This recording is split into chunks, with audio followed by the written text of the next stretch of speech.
versículos 6, 7 e 8, Jesus disse assim: e ouvireis de guerras e de rumores de guerras. Olhai, não vos assusteis, porque é mister que tudo isso aconteça, mas ainda não é o fim. Porquanto se levantará nação contra nação, reino contra reino, haverá fomes, pestes, terremotos em vários lugares, mas todas essas coisas são o princípio das dores. Então Jesus aqui, ele fala a respeito de guerras e rumores de guerras, só que ele fala para nós não assustar, porque é mister que isso tudo aconteça.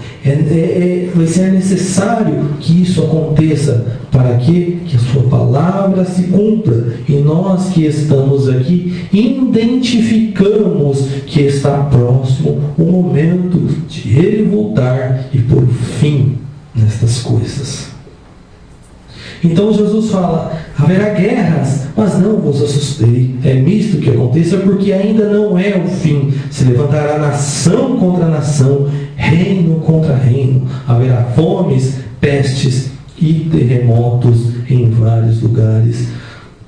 Nós hoje vivemos no Brasil, para nós está tudo muito confortável, a nossa situação financeira. Nós não passamos grandes dificuldades. Damos graças a Deus por isso. Mas existem países que a fome, ela predomina de uma maneira que você não tem solução. Existem países, e por causa dessas fomes, há pestes, há doença, em que tem países, por exemplo, que a AIDS é o maior número da população, pessoas com a doença da AIDS. Vai lá em regiões da África que vocês vão identificar isso.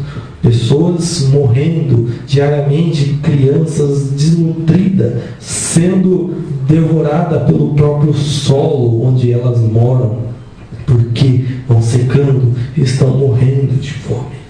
Para nós aqui, nós não estamos sentindo isso, mas está acontecendo ao mesmo tempo que nós estamos aqui.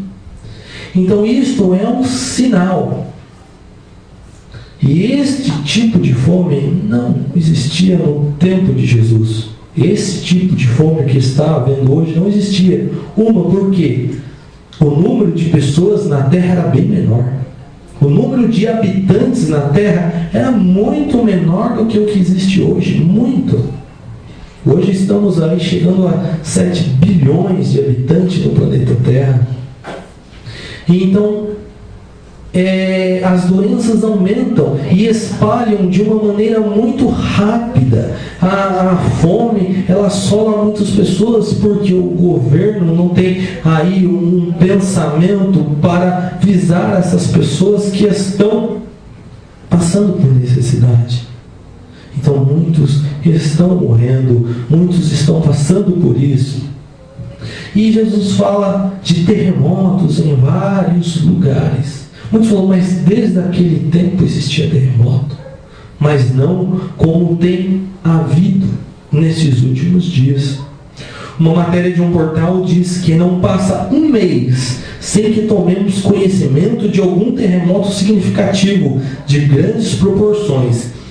E isso porque os tremores menores, que também causam extensos danos e muita apreensão, não são sequer noticiados. Tem tremores com muita frequência. É que muitos não são noticiados. Tem lugares que eles falam, como um grande terremoto houve em pouco tempo, então acontece um tremor um pouco menor e eles nem notificam aquilo. Mas existe constante tremores em alguns lugares do mundo.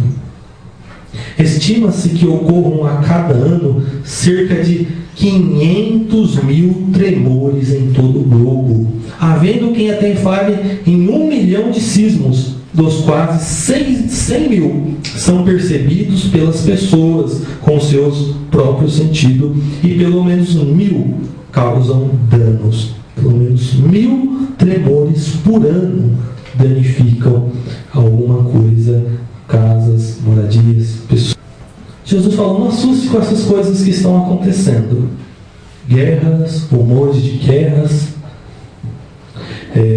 terremotos, pestes, fome. Não assuste. É mister que essas coisas aconteçam. Mas Jesus confirma: mas como Daniel disse, haverá um tempo de angústia como nunca houve. Aí vocês começam a se preocupar. Esse é o sinal. É o sinal de que eu estou voltando. Então, através desses sinais, vocês venham a mim.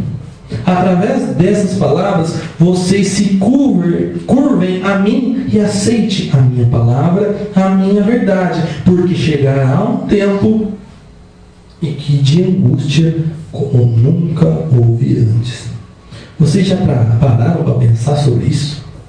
Se as coisas já estão feias por aí, haverá um tempo pior do que este? Mas tudo bem, vocês podem pensar assim: mas até lá eu já morri, até lá não estou mais nesta vida. Mas e a sua geração? E os seus filhos? E os seus netos? E a sua geração, vocês já pararam para pensar que eles vão enfrentar isso? Que eles podem passar por isso? Acredito que ninguém quer passar por este período e não quer que a sua geração passe.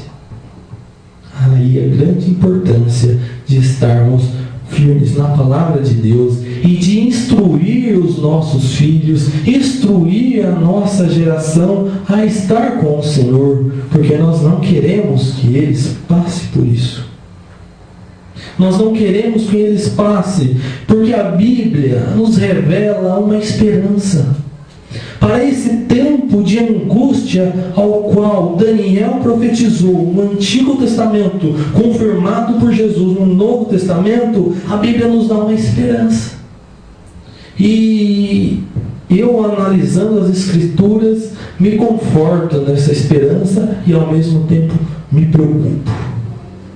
Nós estamos com Cristo, mas nós queremos que os nossos amigos, os nossos familiares, a nossa geração que virá após nós, se mantenham firmes na rocha, que é o Senhor, porque existe uma esperança para que não passem por este período tão terrível. Mas a Bíblia fala que essa esperança, para não sofrermos o período da grande tribulação e o período dessa falsa paz, desse líder religioso que há de se levantar para perseguir aquele que se opor ao seu tratado, ou seja, nós que temos Jesus Cristo, seremos perseguidos, seremos açoitados e seremos martirizados, seremos mortos, porque nós não vamos aceitar aquela mensagem, porque nós sabemos que é falsa, que é de Satanás, que é um período para desviar o mundo do foco que é Jesus Cristo. Então existe uma esperança para que nós, nem os nossos conhecidos, nem a nossa geração, nem aquele que nós pudermos alcançar, não passe. Este é o momento que os cristãos que têm a sua vida completamente entregue a Cristo acreditam que é o momento que acontecerá o arrebatamento da igreja. Muitos cristãos acreditam no arrebatamento da igreja, apesar que tem alguma porcentagem que acredita que o arrebatamento é só depois desse período de angústia. Mas eu, da minha parte, e grande parte também da igreja cristã, acreditam que o Senhor Jesus irá voltar para arrebatar a sua igreja e tirar deste período de angústia ao qual o mundo nunca sentiu.